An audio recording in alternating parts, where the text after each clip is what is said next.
Bonjour et bienvenue sur la chaîne de My Hobby Place. My Hobby Place, la boutique physique et en ligne spécialiste du wargame et du modélisme qui fait jusqu'à moins 20% toute l'année. Aujourd'hui, vous regardez Top vs Flop. Top vs Flop, mais qu'est-ce que c'est? Il s'agit de la meilleure émission du monde. Non, à chaque fois je dis ça, mais faut pas. Top vs Flop, c'est notre émission mensuelle dans laquelle on revient sur nos pires et meilleures ventes du mois précédent. Aujourd'hui, nous sommes en avril et nous allons parler des pires et meilleures ventes du mois de mars. Derrière moi, je vous ai ramené un petit chariot que m'a préparé Jordan, le chef d'équipe logistique, dans lequel vous avez les tops et les flops dont on va parler aujourd'hui. Et là, vous vous dites, oui, mais il nous spoil, maintenant on sait tout, bah voilà. Horus Heresy, c'est sûr, c'est dans le top. Ouh, pas si vite. Dans la vidéo d'aujourd'hui, vous allez être très surpris. On va parler de plein de wargames différents et j'ai très hâte de vous en parler. Je vous rappelle qu'à la fin de la vidéo, pour le flop 1, je vous fais un petit focus sur le flop 1 et je vous fais même un petit test en fonction de quel produit il s'agit. Donc restez bien jusqu'à la fin, ou si vous n'avez pas la patience de regarder jusqu'à la fin, eh bien foncez en vous servant du chapitrage de la vidéo, de top en flop, afin de voir ce qu'on a à vous présenter ce mois-ci. Bref, si vous êtes prêts, c'est parti. Et nous commençons avec le top 5. Vous voyez une boîte bleue dans mes mains. Peut-être vous dites-vous qu'il s'agit de The Old World. Et non, il s'agit d'une boîte Blood Bowl. Tout simplement, la dernière boîte en date à être sortie. La boîte des hauts elfes, l'équipe des hauts elfes, les Kaldor Dragons. Et oui, les hauts elfes, vous les connaissez, ce sont ces elfes avec de hauts chapeaux, de hautes tours, de la haute couture et surtout une haute estime d'eux-mêmes. Et ils ont bien raison car déjà, ils se hissent au top 5, mais en plus de ça, il s'agit d'une nouvelle boîte, une nouvelle équipe avec de nouveaux sculpts de hauts elfes hyper stylés, à mon humble avis. Dedans, vous retrouverez toute une équipe, tout ce qu'il vous faudra pour jouer à des parties de Blood Bowl en incarnant les hauts elfes. Ce qui est sympa, c'est que, comme dans toutes les autres boîtes de Blood Bowl, vous avez les petits tokens qui vont avec votre équipe. Et en plus de ça, vous avez un petit peu de personnalisation, car même si les sculpts sont assez restreints, vous avez quand même plusieurs choix de tête sur les linemen. Donc c'est vraiment sympa. Une très belle escouade. Personnellement, je ne joue pas à Blood Bowl, mais ce que je fais, c'est kit bâcher et convertir les boîtes qui sont entre mes mains. Et ça, typiquement, je trouve que ce serait un kit assez magnifique à convertir, que ce soit pour du The Old World, pour du Warhammer 40 000, ou même pour d'autres wargames. Pourquoi pas, hein. On peut imaginer toutes sortes de choses avec ces figurines magnifiques. Que nous réserve le flop 5? Il s'agit d'une boîte Horus Heresy. Et oui, Horus Heresy, il y a eu beaucoup de sorties, enfin beaucoup. Il y a eu pas mal de sorties, en tout cas je m'en contente assez. Il y a eu pas mal de sorties Horus Heresy ce mois-ci chez My Hobby Place de la part de Warhammer. Et parmi elles, eh bien, il y avait le char glaive. Le char glaive, ce char titanesque qui est surpuissant, qui ravage des lignes et des lignes d'infanterie en armure lourde de Space Marine. Vraiment un kit assez extraordinaire qui, en plus d'être surpuissant sur le champ de bataille, présente des petites options de personnalisation. Personnellement, je prendrais les Las Cannon car je trouve que c'est la meilleure arme, tout jeu Warhammer 40 000 confondu, enfin tout jeu Warhammer futuriste confondu, je veux dire. Le canon principal, lui, ne change pas. Il s'agit d'une arme Volkite surpuissante qui est designée exprès pour creuser à travers les lignes d'infanterie ennemies. Superbe kit, les boîtes Horus Heresy sont vraiment jolies en plus, je trouve. C'est cool d'avoir déjà, comme d'habitude, le modèle peint, hein, bien sûr.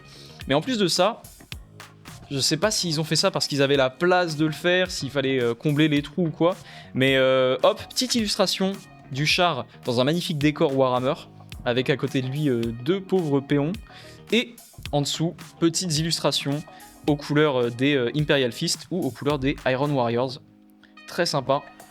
Vraiment une grosse bête. Donc voilà, qui est dans le flop, hein, qui s'est mal vendu. Alors c'est une unité titanesque, donc elle a son prix hein, quand même. Malgré nos moins 20% de réduction, ça fait quand même un investissement pour l'armée, donc ça peut être une explication. Peut-être que tout simplement, Horus Heresy, ça reste aussi un jeu assez moins populaire que Warhammer 40 000, où les gens vont peut-être plus se concentrer sur les boîtes de départ, comme Saturnine, ou s'acheter des trucs au cas par cas individuellement. Et le glaive, qui est quand même très spécialisé, peut-être que c'est pas la première chose sur laquelle les gens se jettent. D'autant plus que ce mois-ci, il y avait une autre sortie. Il y avait une autre sortie qui a obscurci notre glaive, c'était la boîte des Custodes, bien sûr, qui est sortie. Le renouveau des Custodes pour Warhammer 30 000. J'en parle d'ailleurs dans le MHP News, qui est sorti récemment. Top 4, nous allons parler de Age of Sigmar et nous allons parler des filles de Khaine. Et oui, les filles de Khaine, c'est une faction pour Warhammer Age of Sigmar qui a bénéficié de pas mal de sorties à l'occasion de la réédition de leur tome de bataille pour cette fin de mois de mars. Donc, les matriarches de sang, une unité d'élite des filles de Khaine. Il s'agit là d'un rang qui est réservé aux meilleures combattantes. Voilà, donc un kit d'attaque rapide typique des filles de Khaine, élite et en armure. Et franchement, donc il s'agit de nouveaux modèles, hein, et franchement, les armures sont hyper classe, je trouve. Ça, si ça hurle pas la conversion pour du Drukhari de Warhammer 40 000, ou encore une fois, comme j'ai dit, pour d'autres jeux même, hein, on n'est pas limité à Warhammer 40 000, même pour du The Old World. Alors ok, il faut imaginer qu'il va falloir vraiment bien les caler pour pouvoir les mettre en rang ensuite, mais ça pour du The Old World, voilà là. Incroyable. Flop 4, parlons de Conquest et parlons de Conquest First Blood. Donc First Blood, en gros, il s'agit d'une espèce de Warcry, voilà, si je dois parler avec des termes qu'on connaît et qui sont plus populaires. Il s'agit là d'une espèce de Warcry, une espèce de kill team, mais pour le jeu Conquest. Donc le jeu Conquest, c'est ce grand jeu, ce grand wargame où on a de grosses armées avec des figurines vraiment très jolies, de très belles tables. Et comme beaucoup de gros wargames, ça peut être un petit peu difficile de se lancer dedans quand on fait déjà d'autres trucs à côté, on n'a pas envie de dépenser trop d'argent ou on n'a pas assez de budget pour se faire de grosses armées. Donc, évidemment, Conquest répond à ce problème avec le jeu First Blood. Ça, ce sont des petites boîtes avec différentes factions. Et il s'agit en vérité d'équipes clés en main. Donc là, par exemple, on va prendre l'exemple de cette... Mon Dieu, pourquoi j'ai pris cette boîte? On va prendre une autre boîte. Donc là, par exemple, j'ai pris la boîte First Blood Weaver Courts. Donc les Weaver Courts, ce sont des espèces d'elfes, sylvains, enfin... Vous savez, l'univers de Conquest, il est très particulier parce que ce sont les factions sont basées sur des mythologies en fait, et c'est assez original, de la même façon que Warhammer Age of Sigmar est parti dans des délires très originaux et assez peu répandus. C'est pareil pour Conquest, on a des factions qui sont assez originales, mais si je devais résumer, c'est un peu des êtres de la nature, un peu style elfe sylvain. Personnellement, j'aime beaucoup cette boîte et ses unités, donc c'est pour ça que je vais les prendre en exemple. Donc dans le jeu First Blood, vous incarnez une petite équipe avec des activations en alterné, là où une partie normale de Conquest va durer genre 1 à 2 heures, même plutôt 2 heures que 1 heure. Une partie de First Blood, ça va être du 30 à 60 minutes maximum. Donc voilà, vous comprenez, hein, c'est vraiment toujours dans cette idée d'être un jeu rapide, un petit peu un kill team. Chaque faction a sa boîte de départ, sa warband First Blood, et vous avez à l'intérieur toutes les unités dont vous avez besoin pour jouer, ainsi que bien sûr les dés et la petite réglette. First Blood, c'est un jeu qui va se jouer sur de petits terrains, beaucoup plus flexibles et permissifs que le jeu de base Conquest. Et aussi, très important, les règles du jeu sont différentes de celles de Conquest. C'est un tout autre mode de jeu qui part sur de nouvelles bases. Donc ça a l'air assez intéressant et je pense que c'est vraiment super. Alors il y a 2 éléments que je trouve vraiment bien avec ces boîtes de First Blood. Déjà, je trouve que le packaging est vraiment stylé. Je trouve qu'ils ont fait un très bon taf à ce niveau-là chez Parabellum. Et en plus de ça, ça permet aux gens comme moi, qui sont plutôt orientés sur d'autres wargames ou qui essayent de se limiter à Warhammer, moi c'est mon cas, j'essaie de me limiter à Warhammer pour cette année 2026, de quand même pouvoir faire un petit achat sur le côté, histoire de toucher aux figurines Conquest une fois dans sa vie. Conquest, on en a parlé dans la vidéo qu'on a faite avec Diffus qui est sortie récemment sur la chaîne, que je vous invite à voir, qui était extrêmement drôle à tourner, à monter, et qui, même Diffus, ça lui a beaucoup plu le montage. Donc on en a parlé de Conquest, c'est vrai que ça attire un petit peu l'œil quand même Conquest. L'univers, il a l'air hyper stylé, les figurines et la DA ressemblent beaucoup au jeu From Software, donc un petit peu genre tout ce qui va être Dark Souls et tout ça. Alors le fait de pouvoir se collectionner une petite warband à partir d'une boîte, je pense que c'est vraiment bienvenu. Dites-moi dans les commentaires si vous avez déjà joué à First Blood et si c'est fun. Topinambour. Non, top 3, il s'agit d'un bouquin. Est-ce que c'est pas incroyable? C'est Christophe qui m'a fait remarquer ça, il a dit bah ouais c'est cool qu'on ait un bouquin dans le top 3 parce que c'est la première fois que ça arrive. Il s'agit d'un livre Warhammer The Horus Heresy, l'ascension d'Horus de Dan Abnett. Donc l'ascension d'Horus, ça vous compte l'histoire, ça vous compte le début de l'hérésie, le début de la guerre civile. On est à l'apogée du projet de l'empereur. L'humanité s'est répandue sur l'univers complet et domine absolument partout. Horus vient d'être nommé maître de guerre. Et à partir de là, que se passe-t-il? Eh bien, il se passe de mauvaises choses. Et oui, car c'est Warhammer The Horus Heresy. Il y a un indice dans le nom de l'univers sur ce qui va arriver à Horus. Très beau bouquin. Moi, je ne suis pas trop... Je suis pas très tourné bouquin. Sincèrement, je suis pas très tourné bouquin. Mais je sais que les livres The Horus Heresy sont extrêmement appréciés de la communauté. De ce qu'on m'a dit, il s'agit vraiment de très bonnes histoires, très bien écrites, qui se recoupent les unes avec les autres. Et puis en plus, le lore de Warhammer en règle générale est tellement absurdement poussé et infini que il y a toujours quelque chose à découvrir, quoi. Il y a toujours un truc à découvrir. Je sais que on a un partenaire qui aime beaucoup lire et qui vous en parle parfois en story sur Insta. Il s'agit de Idoa. Idoa qui lit beaucoup de bouquins. Donc Idoa, n'hésite pas à laisser un commentaire si tu passes par là pour nous dire si tu as lu le livre L'Ascension d'Horus de Dan Abnett. Et vous-même, hein, bien sûr, même si vous n'êtes pas Idoa, dites-moi si vous avez lu ce bouquin. En tout cas, la couverture est assez cool. On voit les magnifiques Luna Walls derrière Horus. Très stylé. Très stylé. Pour le flop 3, je vais vous parler de ces produits absolument fantastiques que moi j'apprécie beaucoup. Il s'agit des socles déjà faits de chez Gamers Grass. Donc les socles Gamers Grass, il s'agit, comme je l'ai dit, de socles que vous allez acheter et qui seront déjà préparés en fait. Vous n'avez plus qu'à coller vos figurines dessus. Donc vous avez énormément de biomes différents et ces socles sont préparés avec les produits Gamers Grass. Donc Gamers Grass, ils vont être spécialisés dans le soclage et dans le matériel de diorama et ils font vraiment de très très bons produits. Personnellement, ça fait partie de mes produits favoris en termes de modélisme. Donc moi en tant que hobbyiste, hein, bien sûr, vous n'êtes pas obligé de partager cet avis. Et donc, ils maîtrisent vraiment bien leur socle. Ils font toujours de très très beaux socles. Ils font aussi des tutoriels sur leur chaîne YouTube et sur leur site pour montrer comment ils font. Ils font usage de toutes sortes de produits différents pour nous offrir des résultats vraiment classe. Et en plus, c'est hyper pratique. Hop, il y a juste à prendre sa figurine et la poser dessus. Mais c'est vraiment stylé. Donc ils font ça avec toutes sortes de tailles de socle différentes.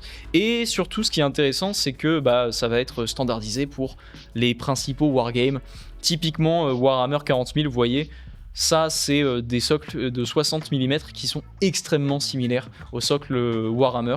Mais bien sûr, si vous voulez les appliquer à des socles Star Wars Legion ou des socles Warlord Games qui partagent des tailles, des diamètres similaires, c'est tout à fait possible. Donc vraiment de beaux produits qui sont dans le flop. Moi, je peux vous parler un petit peu des biomes que j'ai sélectionnés pour cette vidéo. Donc déjà, le biome Island. Island, c'est un de mes biomes préférés. Gamers Grass font les socles, hein, vous voyez, Island, mais ils font aussi des packs. J'en parle souvent, ils font des petits packs thématiques. Et parmi ces packs thématiques, vous avez un pack de soclage Island qui vous permet de reproduire des socles de cet aspect-là. Très joli. Après, il y a des socles aussi un petit peu plus particuliers. Là, par exemple, ça va être des mondes aliens avec des plantes mauves et un sol bleu. Donc hyper original. Parfait pour du tyrannide, franchement. Et là, par exemple, vous avez des Highlands, mais plutôt style winter, donc hiver avec de la neige dessus. Hyper cool, donc ça s'adresse vraiment aux gens qui ont la flemme de faire des socles, qui ne savent pas faire des socles, qui n'ont pas le temps ou qui ont la flemme, comme j'ai dit. Vous n'avez qu'à prendre vos figurines, les peindre à part, et ensuite les coller là-dessus. Vraiment cool, et une assez bonne idée, en vrai, je pense, de la part de Gamers Grass. J'ai aussi envie de vous parler, waouh, regardez ça, ce big socle. Non mais ça, pour des grosses unités, peut-être de Conflict 47, c'est vraiment idéal, je trouve, quoi. Je sais pas s'il existe d'aussi grosses unités dans Conflict 47.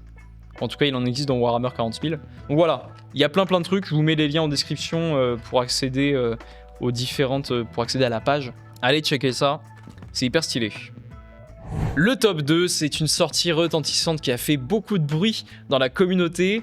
De 1, car c'était extrêmement attendu, et de 2, car la qualité est vraiment au rendez-vous et est vraiment incroyable. Il s'agit bien sûr de la boîte StarCraft, la boîte de départ StarCraft, et même toute la gamme StarCraft d'ailleurs, mais la boîte de départ en priorité est dans le top 2.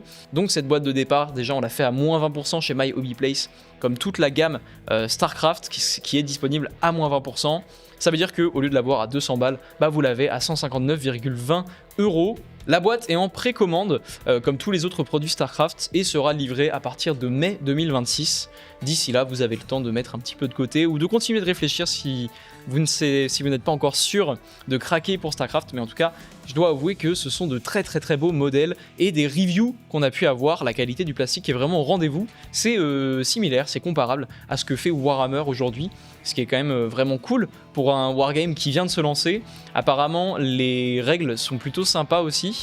Et bien sûr, les fans de StarCraft sont aux anges. Si vous voulez en apprendre plus, allez voir le MHP News dans lequel Malganir, un partenaire, fait un petit caméo pour nous expliquer qu'est-ce que ce wargame StarCraft et même qu'est-ce que StarCraft. C'est hyper intéressant. Malganir, c'est un mec qui fait énormément de live et qui a vraiment beaucoup de background dans l'univers des jeux e-sport et des jeux Blizzard en particulier. Donc surtout, allez checker ça si vous êtes intéressé. Il n'y a pas mieux que lui pour vous expliquer ce qu'est ce wargame et à quoi s'attendre.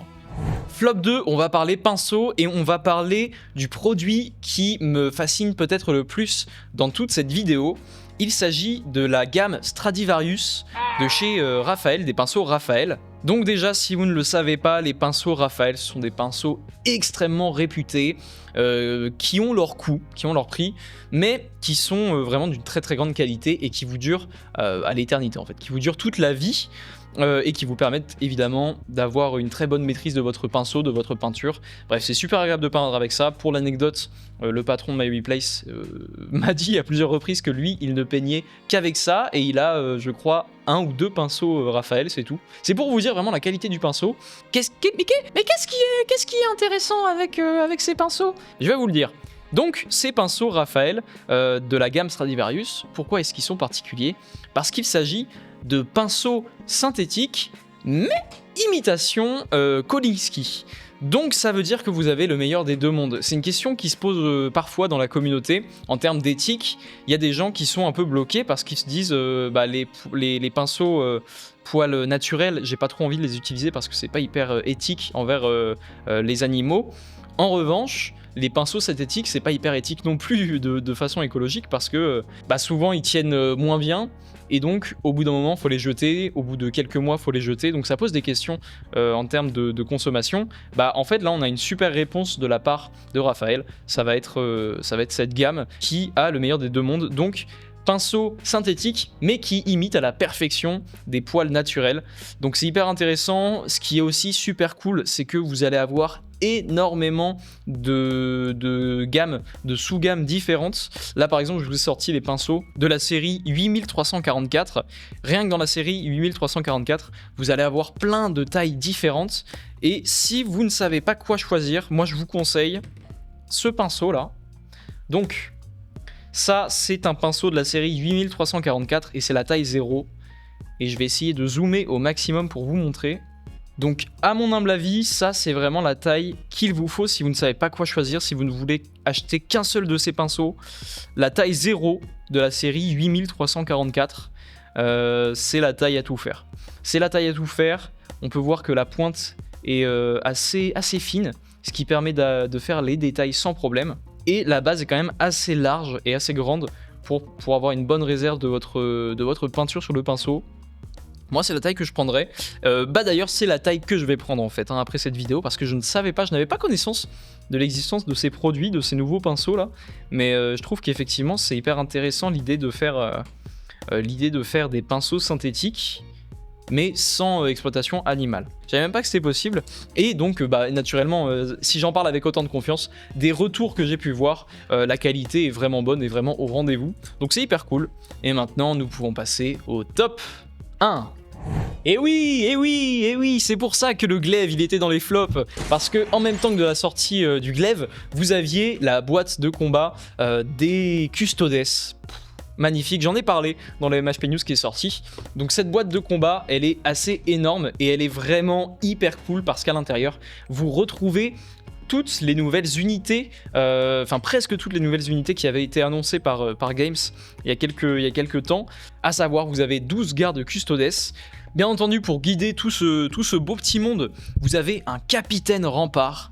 Magnifique pièce de la part de Games Workshop, ça aussi. Mais c'est pas fini, vous avez vu ça?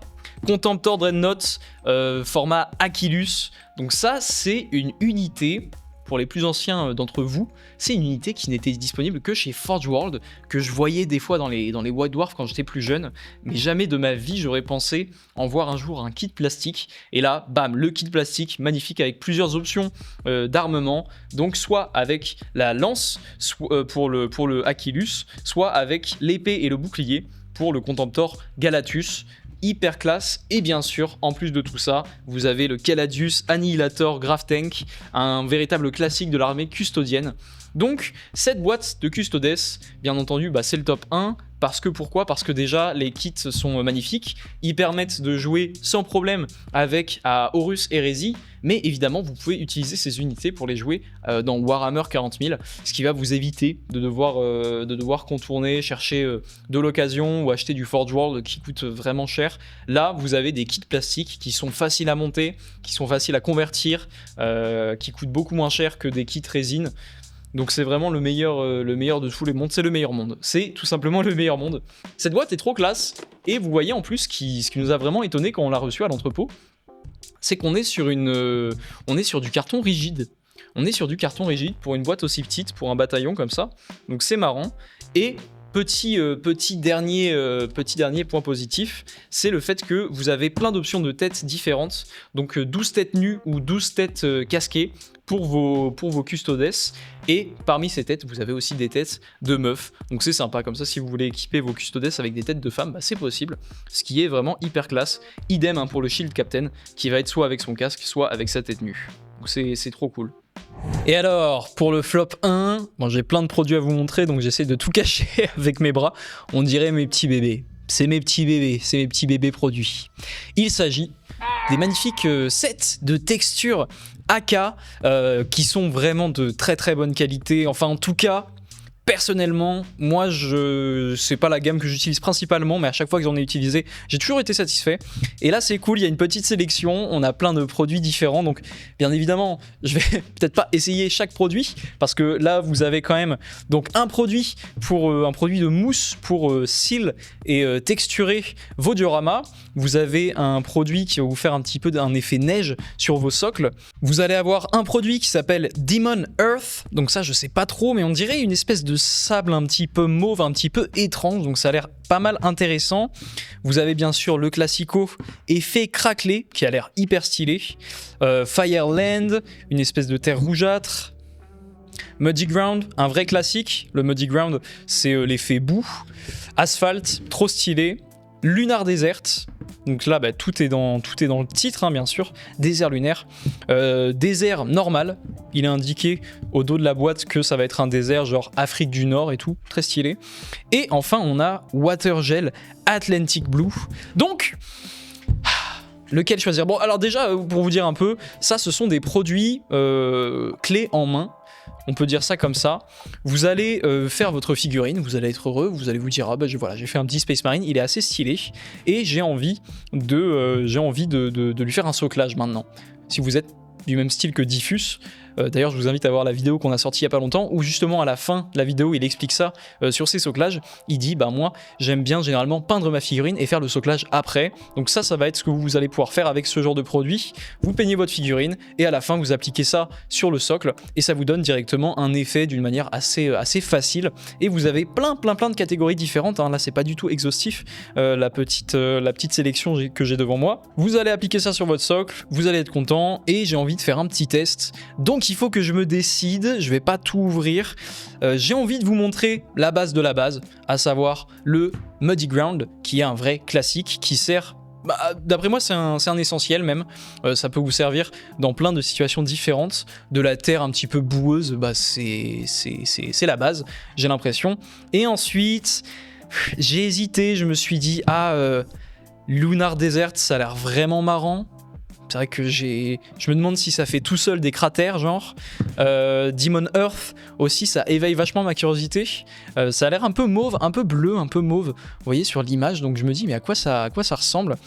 Mais je pense qu'au final, je vais jeter mon dévolu sur le Fireland.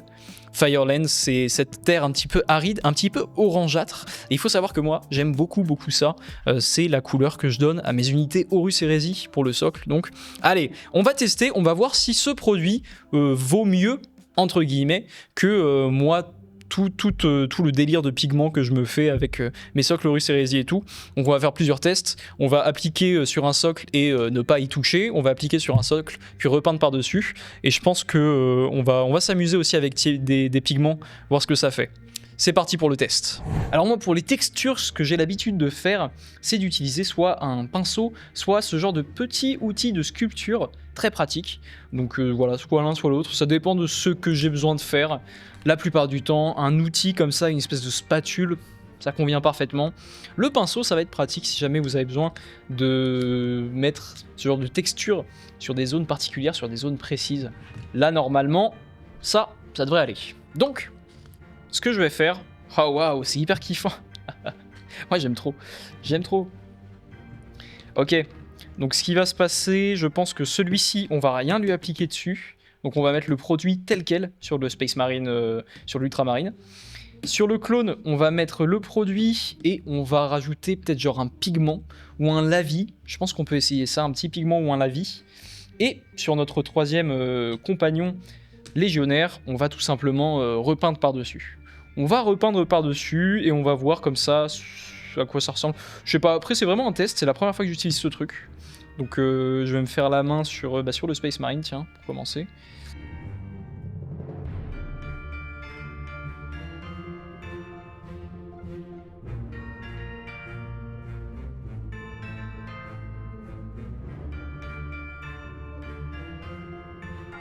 Eh bien, pendant que tout ça sèche, on va appliquer du Muddy Ground sur ce magnifique seigneur en armure Saturnine. Mais quel poulet absolu, mais quel poulet magnifique.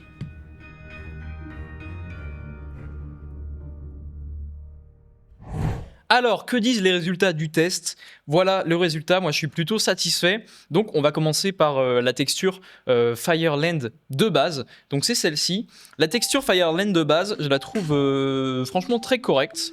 Je trouve que le grain est très très fin. Il n'y a pas d'effet de craquelure en particulier. Mais on a vraiment un côté très aride, sec. Et ce qui est sympa, c'est qu'il y a une finition mate au produit, ce qui fait que vous n'aurez pas un sol brillant. Ce qui peut parfois être un problème, ça m'est déjà arrivé, maintenant ça ne m'arrive plus trop, mais ça m'est déjà arrivé d'utiliser parfois des packs de texture d'autres marques et d'avoir une espèce de finition un peu satinée brillante, ce qui me plaît pas du tout pour le sol. Là vous avez une finition mate, donc c'est assez important à noter. La couleur est très jolie, je pense qu'on peut laisser ça comme ça. Et si on veut aller à une étape au-dessus, on prend des petits pigments, des pigments orange très clairs, et on met quelques touches de petits pigments à droite à gauche, histoire de donner un petit peu plus de relief au socle. Mais sinon, franchement, tel quel, à utiliser comme ça, sur le socle de la figurine, une fois la figurine peinte, je trouve que c'est très pratique, très nickel. Maintenant, on passe au test que j'ai fait avec des pigments. Donc, ce test-ci est pas trop mal, ça offre un socle qui va être beaucoup moins pétant en termes de couleur. Peut-être que là, j'ai pas choisi les meilleurs pigments pour le test. J'aurais aussi pu prendre juste un lavis, tout simplement, par exemple de la Grag Surfshade ou du Nuln Oil. Ce que je voulais voir, c'est comment est-ce que réagit la texture sèche une fois qu'on applique une encre ou quelque chose qui va dans les creux pour un petit peu assombrir tout ça. Ça rend pas trop mal, bah ça donne juste un style différent hein, finalement. Comme j'ai dit, voilà, il aurait été possible de tester peut-être avec une encre plutôt qu'un pigment liquide, mais là j'ai essayé avec un pigment liquide.